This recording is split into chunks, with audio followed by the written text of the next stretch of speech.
Pawi ng uhaw, kundi ang tubig na magpapatatag, magpapanatural, magpapadalisay ng anumang bagay na magtigas na sa atin at ng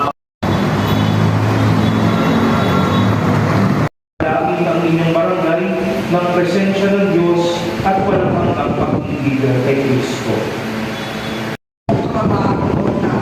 Tinatanggap ang banal ng ambal na po sa aming barangay. Naway maging paalala ito na inyong walang hanggang pag-ibig, pagbuklod sa aming pamamayanan at pagdala ng kapayapaan, paggaling ng Kristi at pag-asa ng bawat tahanan. Ang pagdalaw sa aming bukas at ambal na po ay inaaray namin para sa kapayapaan at pagkakaalisan ng aming barangay para sa mga may sakit. Naway tiisin at